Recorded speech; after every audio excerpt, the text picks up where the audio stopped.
They called her crazy for saving the crippled stallion. Hours later, someone started screaming.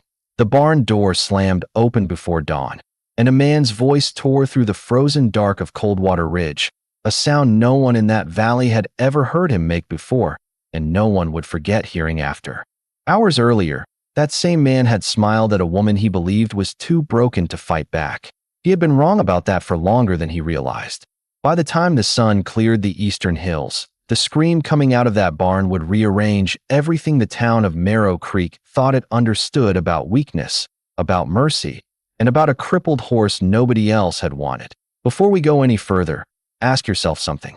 If every single person in your town told you a decision was foolish, would you still make it? If something quieter than opinion told you it was right?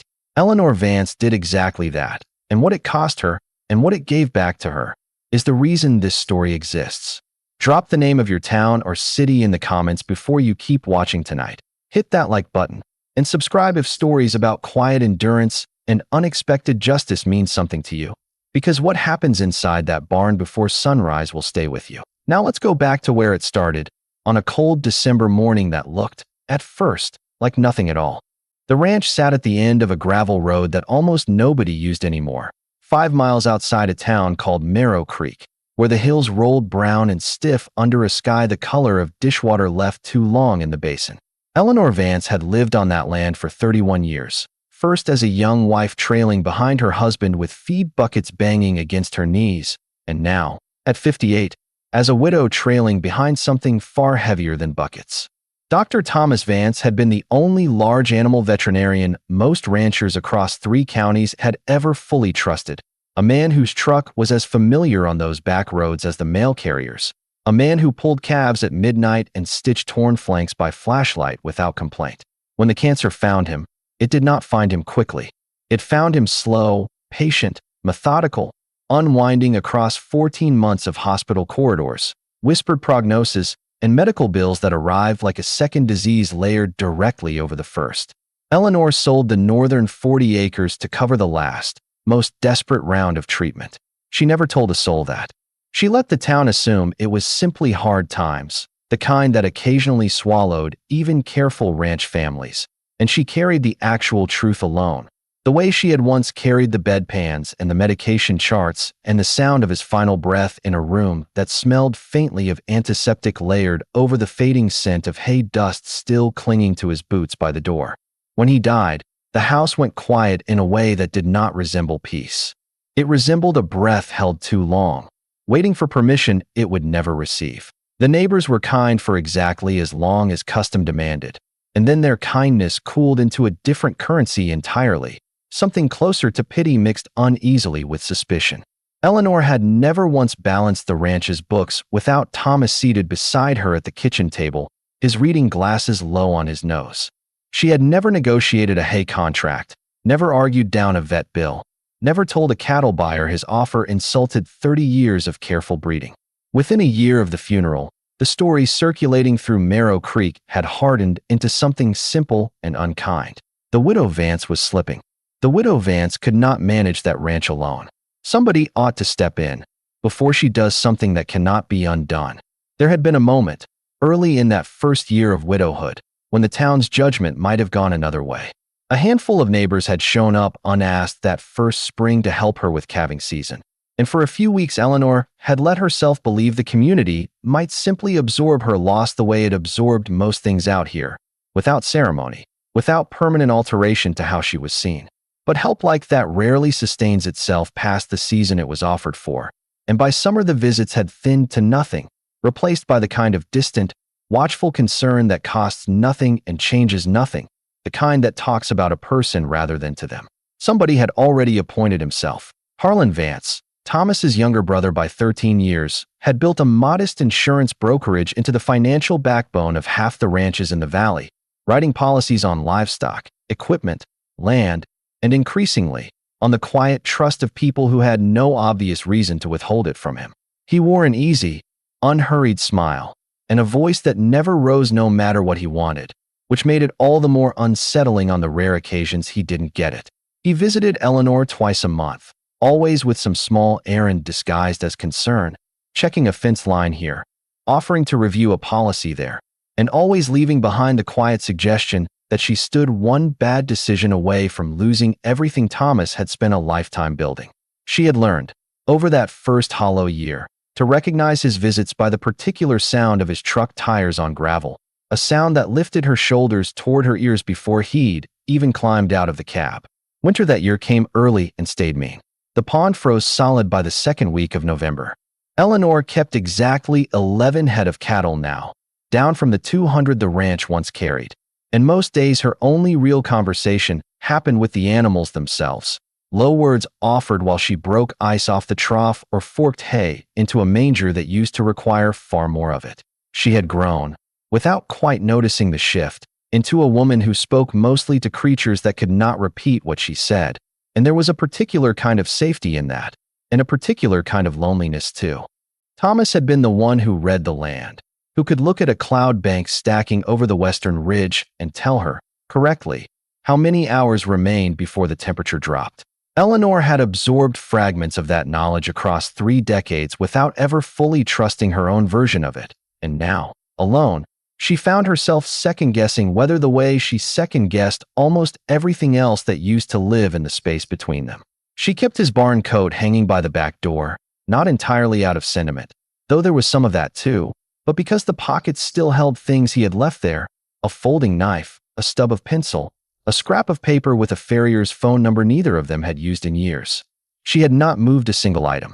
Moving them felt, obscurely, like agreeing that he wasn't coming back through that door, and some mornings she was not yet willing to agree to that. The house itself had begun keeping its own quiet ledger. A gutter sagged on the north side, and nobody came to fix it. A window in the spare bedroom had cracked during a hard frost the previous January and stayed cracked, taped over with clear packing tape gone yellow at the edges. None of it amounted to an emergency on its own. All of it together formed a slow, accumulating evidence of a life running on less than it needed, and everyone who drove past on the county road could read that evidence as easily as Eleanor could, whether or not they ever said so out loud at the feed store counter. That Saturday began the way most of her Saturdays began that winter, with frost thick enough on the inside of the kitchen window that she had to breathe on the glass before she could see the thermometer nailed to the porch post outside. She fed the 11 cattle first, breaking a skin of ice off the trough with the heel of her boot, then sat for a few minutes at the kitchen table with black coffee and a slice of bread she didn't finish, listening to the radio weather report repeat itself twice before she finally reached over and switched it off. Pauline's call about the trailer came a little after 7, brisk and practical, and Eleanor had nearly said no, had nearly told her the roads looked too rough for the drive into town, before some restlessness she didn't examine too closely made her say yes instead. The livestock auction happened the first Saturday of December, inside a corrugated steel barn on the edge of Marrow Creek that smelled permanently of diesel exhaust, wet manure, and burnt coffee from a machine nobody ever cleaned. Eleanor rarely attended anymore. Thomas used to bring her along to evaluate breeding stock, back when the ranch still ran real numbers and the future still resembled something worth planning around. She came that Saturday only because her neighbor Pauline had asked for help loading a trailer afterward, and Eleanor had nothing pulling harder at her calendar, which was, in its own quiet way, its own small grief. The auctioneer's rhythm rattled through the tin rafters as pin after pin of cattle rotated through the ring below a bank of buzzing sodium lights. Eleanor stood near the back with her coat collar turned up against a draft that found every seam in the building, watching without really watching, the way a person watches rain. Then the gate at the far end groaned open on a hinge that needed oil, and the crowd's noise dipped into something uglier and more attentive all at once. A stallion limped into the ring, a chestnut animal that had clearly, once, been magnificent, deep through the chest, long through the leg, carrying the kind of bone structure that spoke of bloodlines nobody in that room could afford to breed. Now his ribs showed in faint ridges beneath a dull, patchy coat, and his back left leg dragged with every step, the hoof turned at an angle that made even hardened ranchers wince and glance away toward the exit signs. Someone near Eleanor muttered that it would be a mercy to just put the thing down rather than parade it in front of paying customers. A man in the front row laughed, short and low, and said something about the glue factory that made the woman beside him swat his arm without much real conviction behind it. Eleanor did not laugh. Something in her went very still, the particular stillness of recognition arriving before understanding does. The stallion's head hung low, ears half-pinned, but every few seconds his eyes swept the crowd with an alertness that did not match the surrender in the rest of his body, as if some stubborn part of him refused to fully hand himself over to the pain. It was a look she had seen before, in a hospital bed, in a man who kept trying to sit up on his own long after his body had stopped agreeing to cooperate. Her hand went up before the auctioneer had even finished announcing an opening number nobody wanted to touch.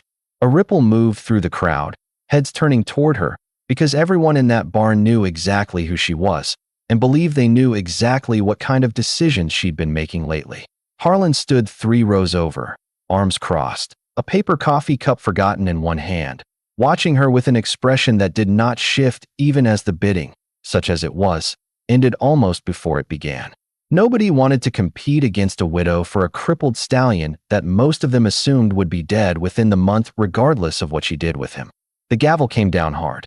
Valoroso, according to a faded paper tag still clipped to his halter, belonged to her now, for less than the price of a used truck tire. 2 ranch hands worked Valoroso through the chute with a wariness that had nothing to do with malice and everything to do with a 600-kilogram animal who no longer trusted proximity to anyone.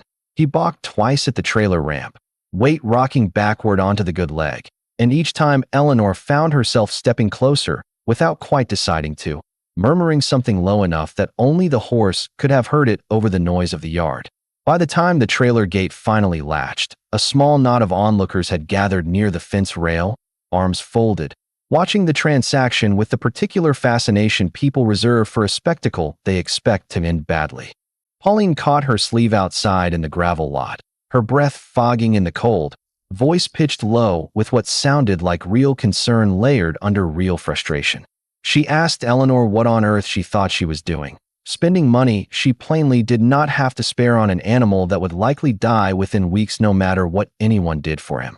Eleanor didn't answer right away. She was watching 2 ranch hands wrestle Valoroso toward the loading chute, watching the way his whole body flinched from a hand that came near his hindquarters too fast, watching the particular tension of a body that has learned, thoroughly, that pain arrives through human hands. When she finally spoke, her voice came out quiet enough that Pauline had to lean in to catch it at all. She said she wasn't asking anyone to understand it. She said it the way a person states a fact about weather, not an argument, and Pauline's mouth opened and then closed again, unsure what there was left to say to that. Harlan approached as she finished the paperwork at a folding table near the office, his boots unhurried on the cold concrete, coffee cup finally set down somewhere behind him. He didn't ask why she'd done it.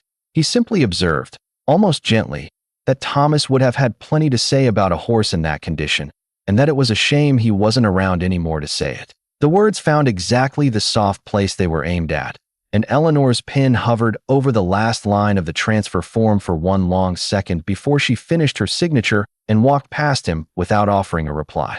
Behind her, she heard him exhale something that might have been a laugh or might have been disappointment, and either way it followed her out into the cold. The trailer ride home took 40 minutes along roads half glazed with old ice, and Eleanor spent nearly every one of them glancing at the small rearview mirror mounted to catch the horse compartment.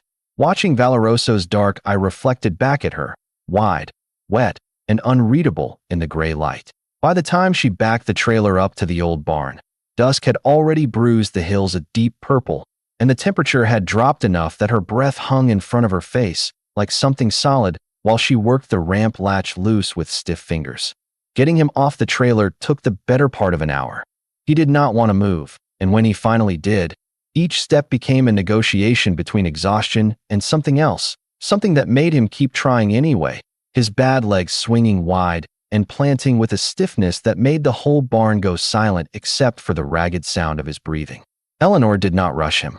She stood at a careful distance, the lead rope slack in her gloved hand, letting the animal find his own broken rhythm toward the stall. She had spent the entire afternoon bedding down with fresh straw, the first fresh straw that barn had held in over a year.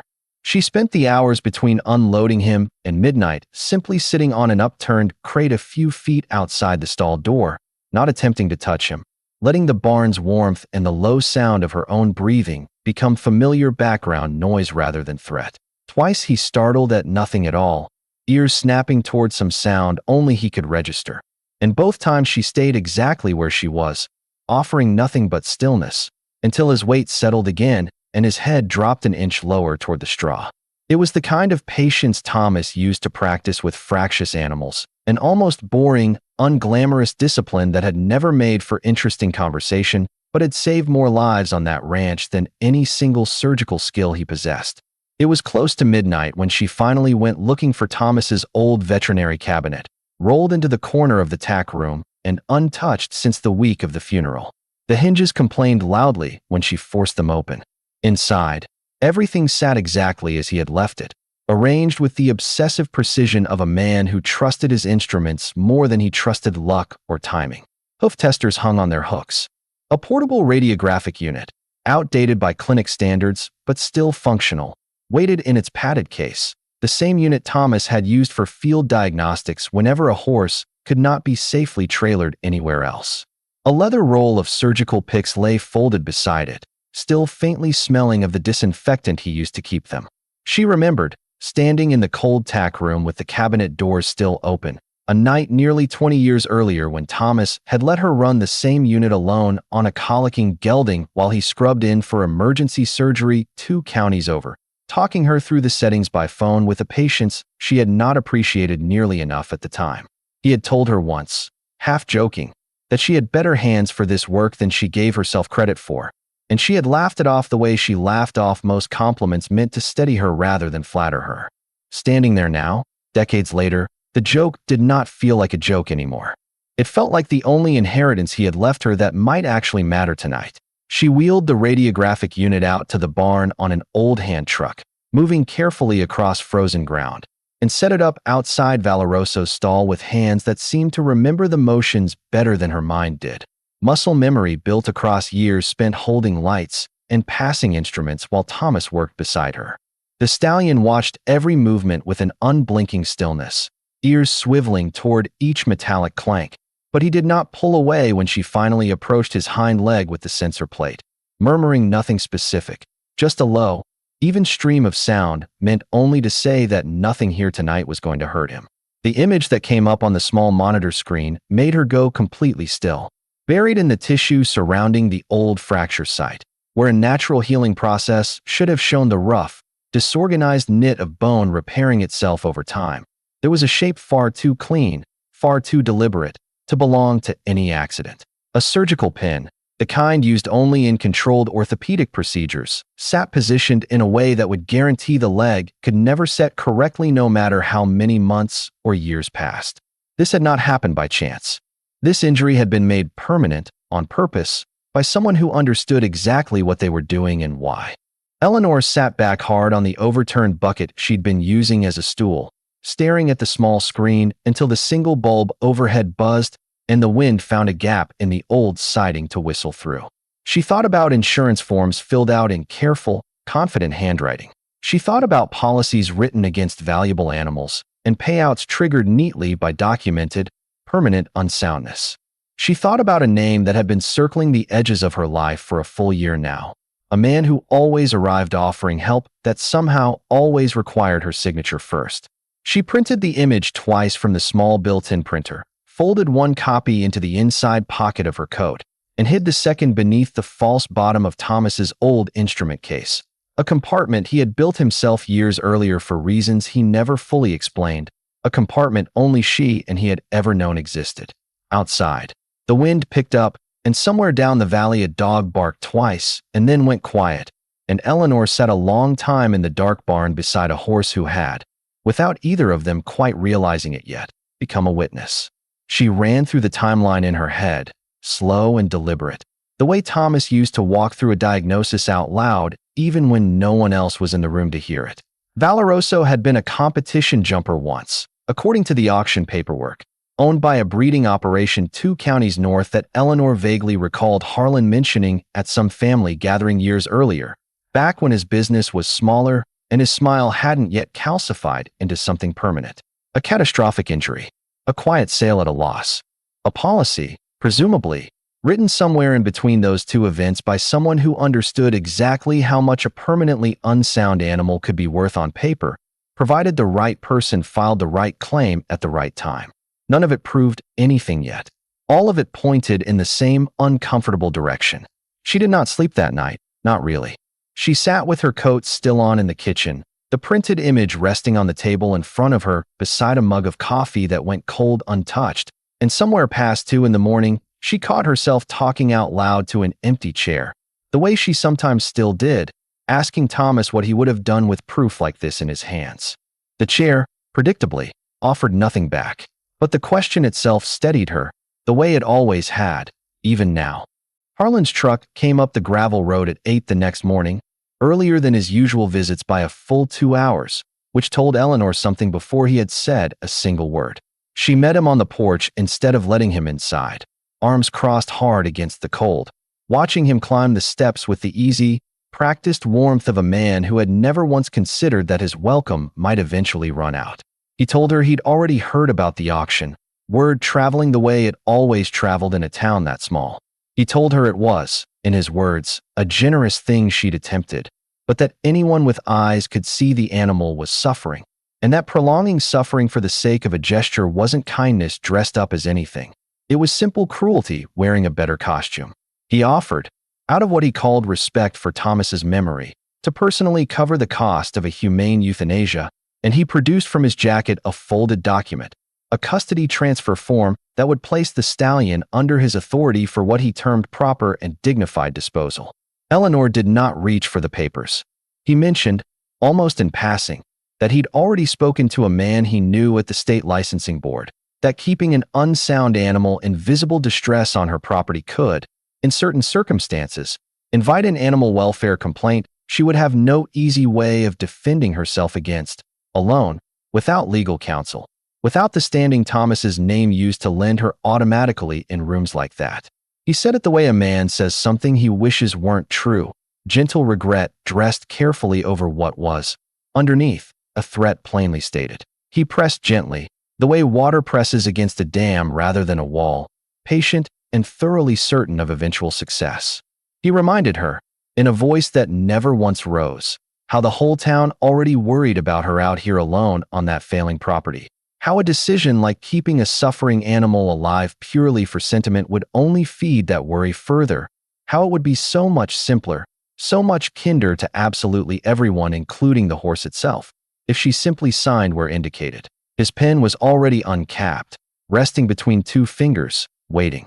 She asked him, without lifting her voice above his, why an insurance broker would be so personally eager to handle the disposal of an animal that carried no policy, belonged to no client of his, and had never once been mentioned to her by name before yesterday's auction. Something in his face held very still for exactly 1 second too long. He recovered smoothly enough, mentioned something vague about community responsibility, about having known the stallion's previous owner and wanting to help settle an unfortunate situation with some measure of dignity attached to it. Eleanor told him the horse wasn't going anywhere at all, and that she would appreciate the same respect for her decisions that he clearly expected for his own. The warmth drained out of his expression by careful degrees, replaced by something colder and far more familiar to anyone who had ever watched him negotiate down a claim he had no intention of paying. He left without the transfer papers, but not without one last comment, delivered lightly, almost as an afterthought tossed over his shoulder on the way back to his truck, about how the co-op board was meeting Thursday to discuss delinquent accounts on properties bordering the new logistics corridor the town was so eager to court, and how he'd genuinely hate to see her name mentioned in that particular conversation. She watched his taillights disappear down the gravel road, then stood a long moment on the porch with her arms still crossed, the cold working its way through her coat sleeves. Behind her, through the kitchen window, she could see the answering machine's small red light blinking, 3 messages already waiting, none of which she had the stomach to hear yet. She went to the barn instead, where the only demands were simple ones: water, hay, a low word of reassurance, and where nobody wanted her signature on anything at all.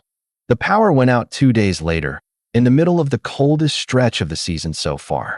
Eleanor drove to Pauline's house to use the landline and learned there was an outstanding balance dating back to the last brutal months of Thomas's illness, a balance that had somehow, quietly, never been fully resolved on paper, and had now become suddenly, urgently due in full. She stood in her own kitchen that evening with a kerosene lamp casting long shadows across the counter she used to share with a man who filled the room without trying.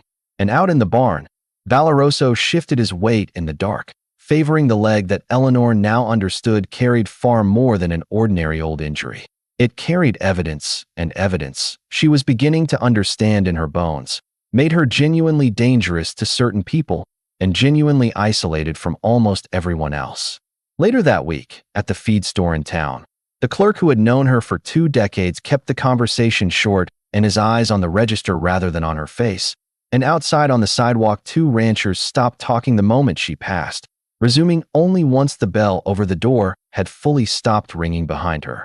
She bought what she needed and left without lingering, the truck's heater rattling the whole drive home. And she did not cry, though something in her chest sat heavy enough that it might as well have been the same thing. That evening she drove past the co-op building on her way home and saw Harlan's truck already parked out front, an hour before the board was scheduled to meet. His silhouette visible through the lit window, standing close beside 2 men she recognized as county commissioners, all 3 of them laughing at something none of them seemed in any hurry to share. She did not slow down. She did not need to hear the conversation to understand its shape. Men like Harlan did not need to say her name directly for a room to end up leaning against her anyway, and she had learned, across the last difficult year, that some rooms simply were not built to hold a woman alone, however capable she turned out to be. At home, she checked on Valoroso by the failing light of a single flashlight, its batteries weakening enough that the beam had gone the color of weak tea. He nickered low when she entered, an animal sound she had not heard from him yet, something almost conversational, and she stood at the stall door a long moment, simply listening to him breathe, grateful, in a way she could not have explained to Pauline or anyone else in town, for the particular honesty of an animal that had no political reason to pretend around her. The storm rolled in on the 3rd night after the power failed, the kind of Oregon storm that arrived sideways, rain slashing against the barn's tin roof in a rhythm that made conversation with the animals nearly impossible without raising your voice above it. Eleanor worked by lamplight, 3 kerosene lamps arranged in a careful triangle around Valoroso's stall, their flames guttering hard every time the wind found its way through gaps in the old boards. She had made her decision 2 days earlier, sitting alone at the kitchen table with Thomas's surgical notes spread open in front of her, his handwriting cramped and precise across the margins of a veterinary manual he had annotated over 2 full decades of practice. The pen needed to come out. No county veterinarian would touch a procedure carrying this much legal weight without a mountain of paperwork and permissions she simply did not have time to secure, and the state fraud investigators, once she finally found the courage to call them, would need real time to arrive, time that Valoroso's leg, and possibly Valoroso's life, might not actually have if Harlan decided to move first. All afternoon before the storm broke, she had moved through the barn preparing with a kind of methodical calm that surprised even her. Boiling water on the small propane burner Thomas once kept for exactly this purpose, laying out gauze and suture material in the order his notes described, checking and rechecking the sedative dosage against the Stallion's estimated weight until the numbers no longer swam in front of her tired eyes. She had called Pauline once that afternoon, not to explain what she intended to do, but simply to hear another human voice, and had hung up after 4 minutes of ordinary conversation about nothing in particular, steadier for it in a way she couldn't have articulated if asked. So she would do it herself. She had assisted Thomas on dozens of field procedures across their marriage, had held instruments steady while his hands worked with total confidence, had absorbed by simple proximity what most people only ever learn through formal training. It was not the same thing as truly knowing how, not fully, and she understood that difference clearly even as she pulled on a pair of surgical gloves that no longer quite fit her hands the way they had fit his. But something was more than what the horse currently had, and something would have to be enough tonight. She sedated him with slow, deliberate care, using dosages copied precisely from Thomas's own handwritten notes, then waited through the long, silent minutes for the drug to take proper hold, watching his eyelids grow heavy, watching his great weight shift and finally settle against the stall wall with a sound like something enormous exhaling. Thunder cracked somewhere close enough to rattle the barn's small windows in their frames, and Eleanor made the first incision along the old scar tissue with hands steadier than she had any real right to expect. Though her breath came fast and shallow beneath the surgical mask she'd found folded in the same rolling cabinet where everything else still waited for her. The procedure did not go smoothly. 20 minutes in, one of the kerosene lamps guttered out entirely under a gust that found its way through the loft door she'd forgotten to latch, and Eleanor worked for nearly a full minute in near darkness before she managed to relight it with hands slick with disinfectant, her heart slamming hard enough that she could feel it in her throat. Valoroso's leg twitched despite the sedation, a reflex rather than a conscious movement, but enough to make her pause with her fingers still inside the wound, waiting, counting her own pulse until the tremor passed, and the barn settled again into something closer to stillness. It took nearly 2 hours to locate the pin fully, buried deeper than the imaging had suggested, wrapped in scar tissue that had grown around it the way the leg itself had tried, and failed, to heal properly around the sabotage buried at its center. When she finally worked it free with a slow, careful twist, the metal caught the lamplight for one brief moment. Small and unremarkable, a piece of surgical hardware no larger than a nail, and yet somehow capable of destroying a $50,000 animal's entire future, and by extension, of quietly funding whatever scheme required his ruin to look like nothing more than bad luck. Somewhere in the middle of the second hour, a fresh gust tore a loose sheet of tin free from the roof above the loft with a shriek of metal that made Valoroso's whole body flinch under the sedation, and Eleanor froze with the pin half free, waiting through 3 long seconds to see whether he would fully surface before the drug had a chance to finish its work. He did not. His breathing settled again, ragged but steady, and she exhaled slowly through the surgical mask and kept working, aware now of just how alone she truly was out here, 5 miles from the nearest neighbor, with no power, no phone line to the barn, and an animal under her hands whose life had come to depend entirely on the steadiness of her own 2 fingers. She cleaned and packed the wound exactly the way Thomas's notes instructed, her hands moving almost on their own now, exhaustion and adrenaline blurring together into something that felt strangely close to peace.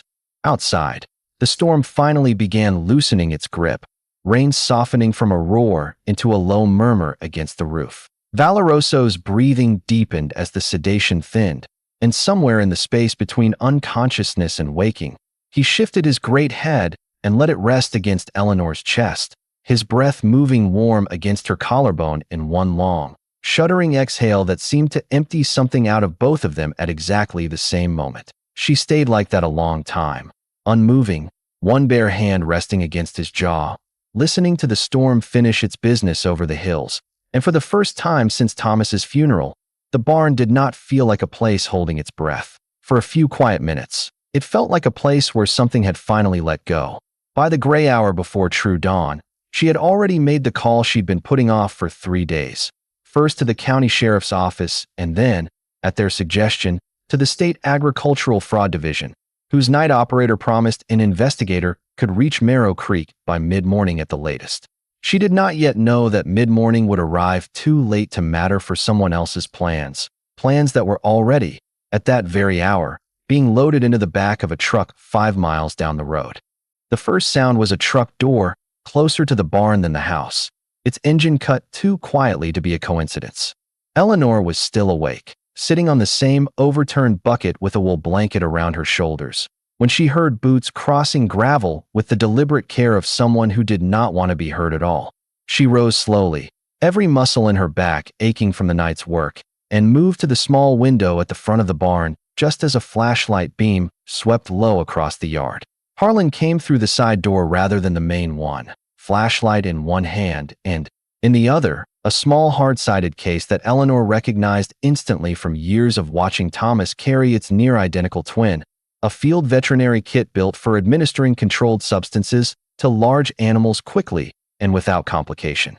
His face in the flashlight's upward glow looked nothing like the smooth, patient man who had sat on her porch days earlier with an uncapped pen.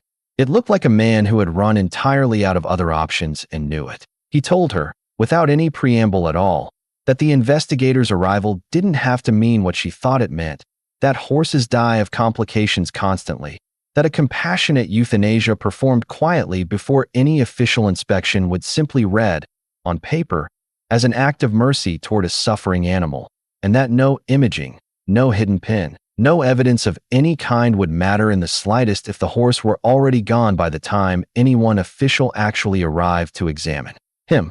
Eleanor rose fully from the bucket and placed herself directly between him and the stall door, telling him plainly that it was already too late for that particular plan, that the call had already gone out hours ago, that people were already on the road toward them right now.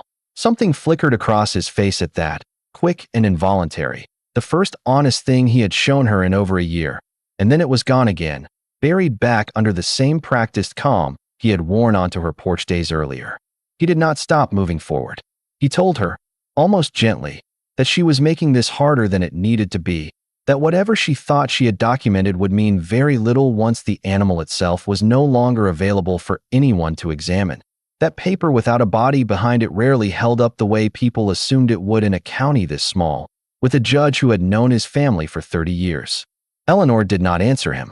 She had run out of things to say to a man who had already decided, long before tonight, exactly how far he was willing to go. He unlatched the case with hands that trembled slightly, despite his voice staying almost level, drawing up a syringe with the fluid, practiced motion of a man who had clearly rehearsed this exact sequence in his mind more than once during the drive over. What neither of them had properly accounted for was Valoroso. The stallion, no longer buckling beneath the weight of an untreated fracture, no longer folding inward against constant unmanaged pain, rose from where he had been resting with a suddenness that startled them both, his freshly bandaged leg bearing weight in a way it had not managed in longer than anyone in that barn truly knew. He did not rear. He did not panic in the disorganized way a wounded animal might have panicked only days before. He simply stepped forward, deliberate and enormous, placing his full weight between Eleanor and the man holding the syringe, ears pinned flat against his skull, nostrils flared wide enough to show red, a low sound building deep in his chest that had nothing gentle left inside it at all. For a moment nobody in the barn moved at all, the three of them locked in a strange, breathing stillness broken only by the horse's ragged exhale and the last of the storm dripping steadily off the eaves outside. Eleanor did not step back. She stood exactly where she had been standing, one hand still resting lightly against Valoroso's shoulder, less to control him now than simply to remain near him, and something in that closeness seemed to steady the animal further, his weight settling forward another inch, closing the last of the distance between himself and the man against the wall. Harlan froze completely. 600 kilograms of animal that had every reason in the world to distrust human hands now stood close enough that its breath stirred the collar of his jacket, and for the first time since walking through that door, his composure cracked entirely down the middle. He stumbled backward into the old iron feed rack bolted to the far wall, metal groaning under the impact, and the horse advanced another half step, close enough now that retreat in any direction meant direct contact. The barn's main door swung open at that exact moment, flooding the space with headlight glare and the particular pulsing blue-white of a patrol light rolling silently across the walls and rafters. Two deputies who had responded early to Eleanor's overnight call stood filling the doorway, and just behind them, a third figure carrying a state agency badge on a lanyard, having made considerably better time overnight than anyone had promised her. Harlan's hand, still gripping the loaded syringe, shook hard enough that the instrument finally slipped free of his fingers entirely, shattering against the concrete floor in a sound sharp and small and enormous all at once inside the sudden, ringing silence that followed. Cornered now by an animal he had personally tried twice to destroy, illuminated by the very authorities he had spent 3 days trying desperately to outrun, whatever remained of his composure finally gave way completely, all at once, like a dam that had held for exactly as long as it could and not 1 second longer. The scream that tore out of him was not even words at first, just raw, unfiltered sound. The sound of a man watching every carefully constructed lie collapse in real time while pinned in place by 600 kilograms of living, breathing consequence.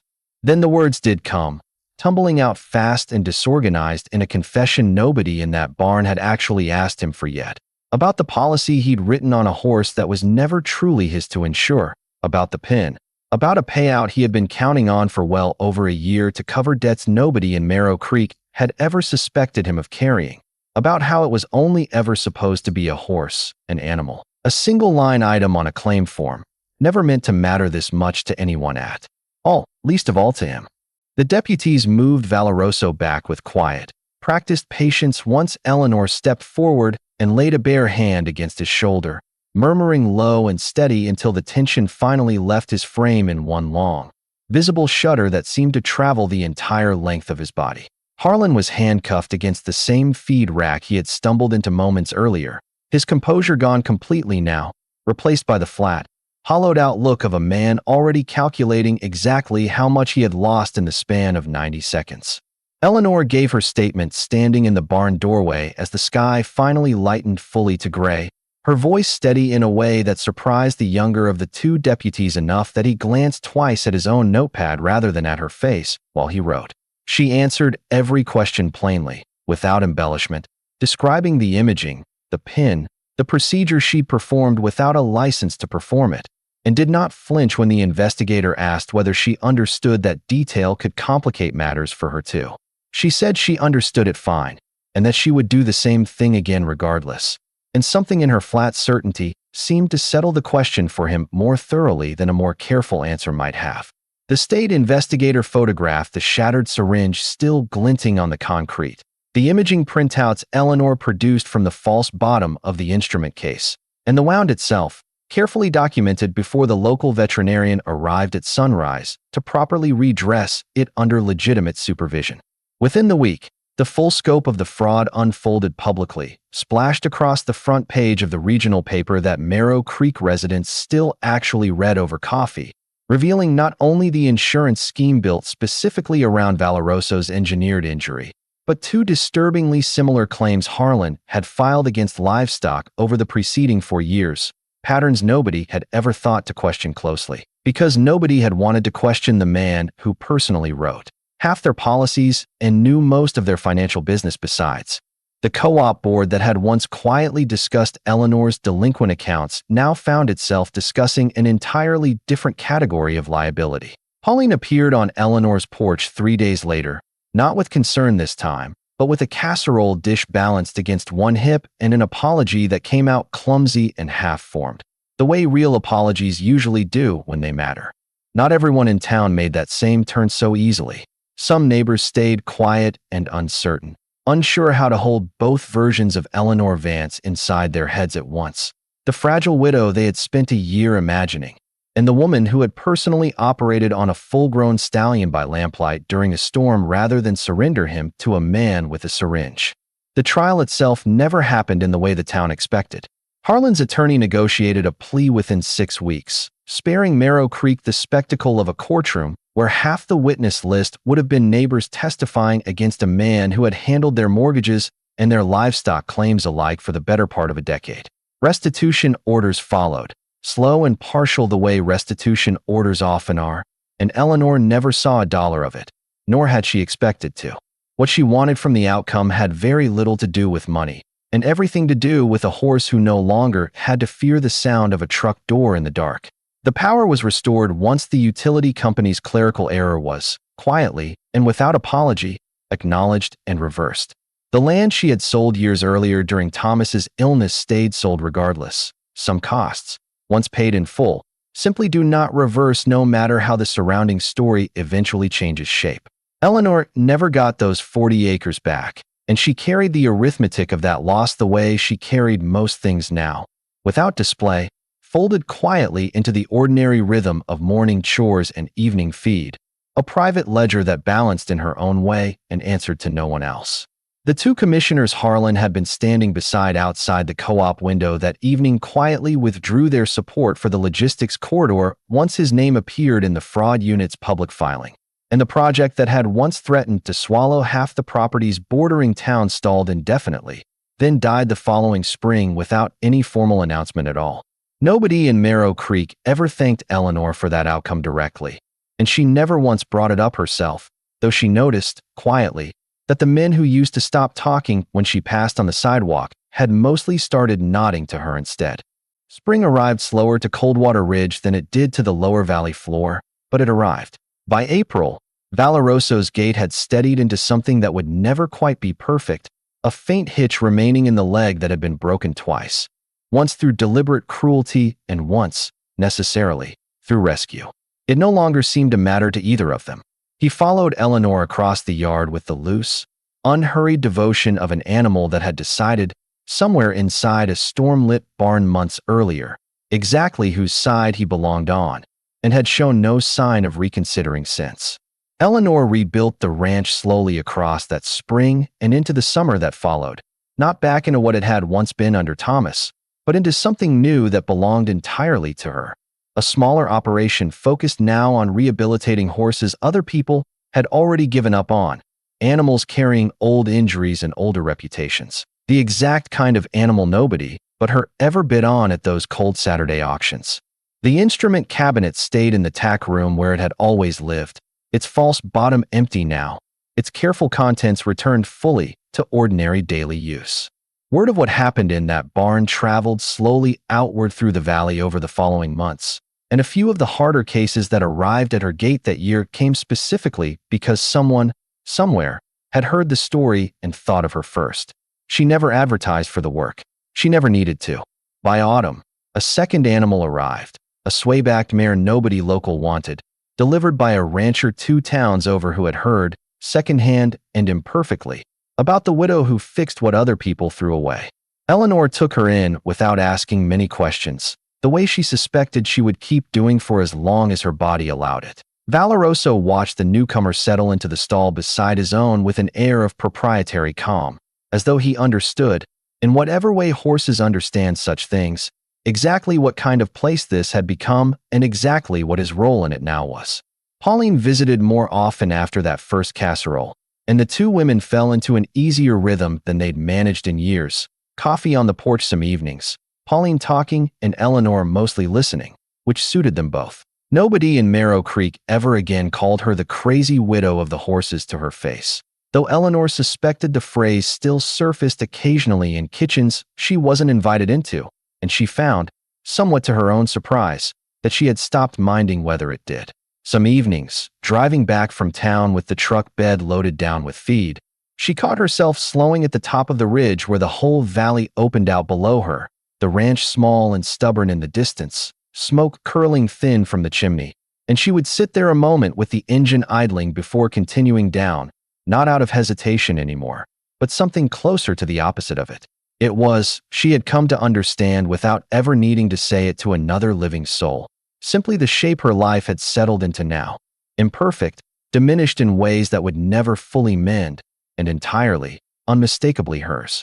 She finally cleared out Thomas's barn coat that November, a full year after the auction, folding it carefully into a box along with the folding knife and the pencil stub and the scrap of paper with the farrier's number still legible in his cramped handwriting.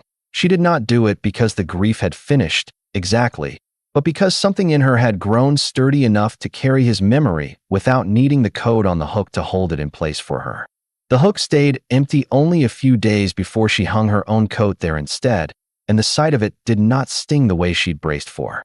It simply looked, finally, like a house someone was still living in.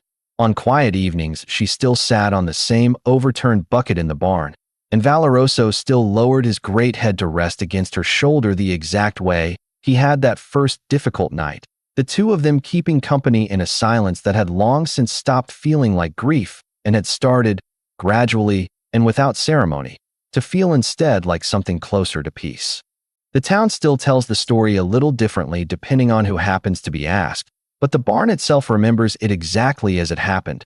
In the particular language barns tend to use for these things, hoofprints pressed deep into old straw, a faint scar running along a chestnut leg, a woman who finally stopped listening to what everyone else insisted she could not do.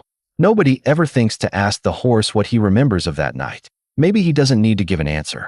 Maybe the only answer that ever mattered is that he simply never left her side again. If this story found something worth sitting with tonight, tell us where you're watching from.